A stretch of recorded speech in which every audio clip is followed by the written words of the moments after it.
is not just a personality trait. Yeah, some people are born with a little extra, maybe you could say reserve of willpower, or they have the discipline or the grit or the resilience, and it comes naturally to them.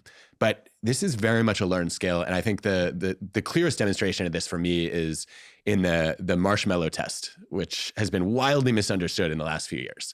So you're familiar probably with the classic demonstration that Walter Mischel did with his colleagues, where you take 4-year-olds, you put a marshmallow in front of them, and you say you can have one now, but if you're willing to wait until I come back, then you can have 2.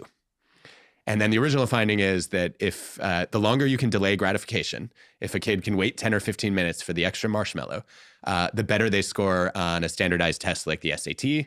A decade later, the better grades they get in school.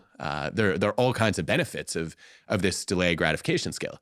Well, in psychology recently, there's been a controversy about whether it replicates. And some of the replications have shown that if you have lower socioeconomic status, you struggle with the marshmallow test.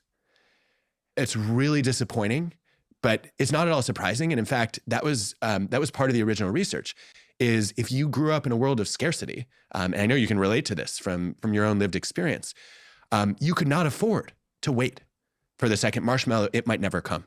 You didn't know if you could trust the research team to come and bring you one. And so you didn't have the chance to practice that skill and learn the habit. But what's really interesting is if you watch kids who crush the marshmallow test, it's more skill power than willpower. What they have are simple strategies that actually make the temptation less tempting. So you see one kid will actually sits on his hands so that it's a little slower for him to reach out to the marshmallow. Another covers her eyes so she doesn't have to look at it. And then there's one kid who actually smushes it into a ball and starts bouncing it. So you don't want to eat that anymore.